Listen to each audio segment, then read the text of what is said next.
Hey guys, it's Miss Ashley again. Before we pick up on our book, Discover Sound, that we started yesterday, I wanted to take a minute to review our vocabulary words. Do you remember what this one was?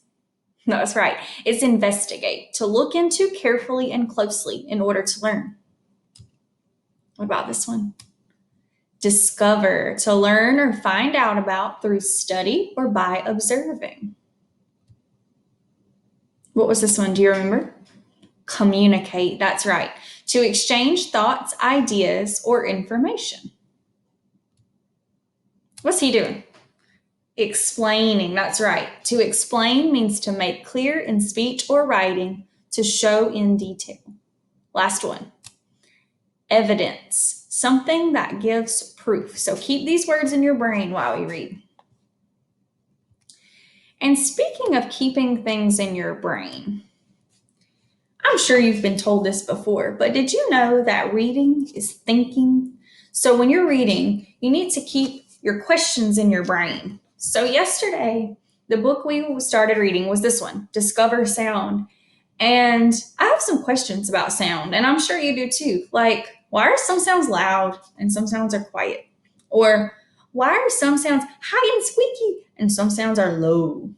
I don't really understand. But I bet that if I keep these questions in my brain, I can figure out the answers to some of them, right?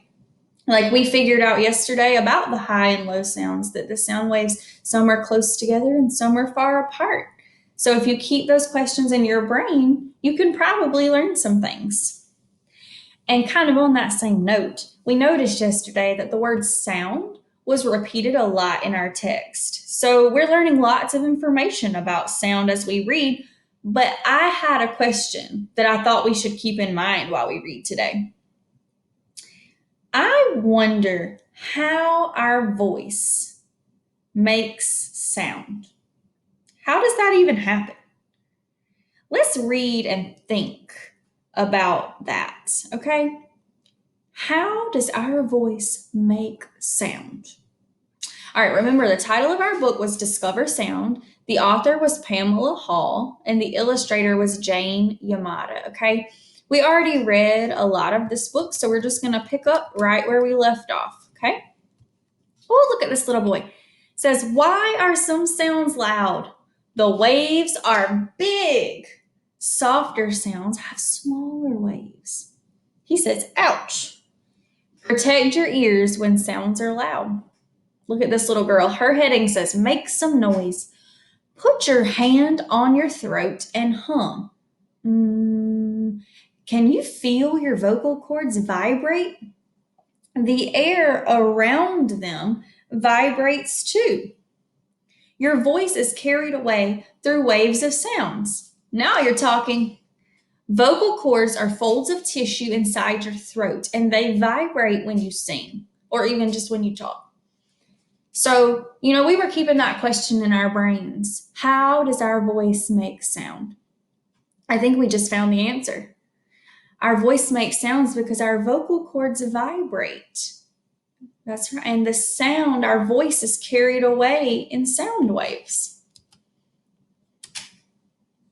Hello, hello, hello, hello. Have you ever heard your echo? Maybe you were in a big empty room or a giant cave. The sound of your voice bounced off the walls and came back to you. Yelling inside a big open space makes an echo. That's what that says. Look at this heading. It says sound all around. Our voices aren't the only way we use to communicate. That's one of our vocabulary words. Cell phones ring. We clap and cheer if we're excited. And sirens warn us to watch out, like sirens on an ambulance or police car or a fire truck. You know about those. Oh, how do babies communicate? It says babies communicate by crying. Dolphins make whistling and clicking sounds that travel underwater. Let's see that dolphin. It says animals use sound too.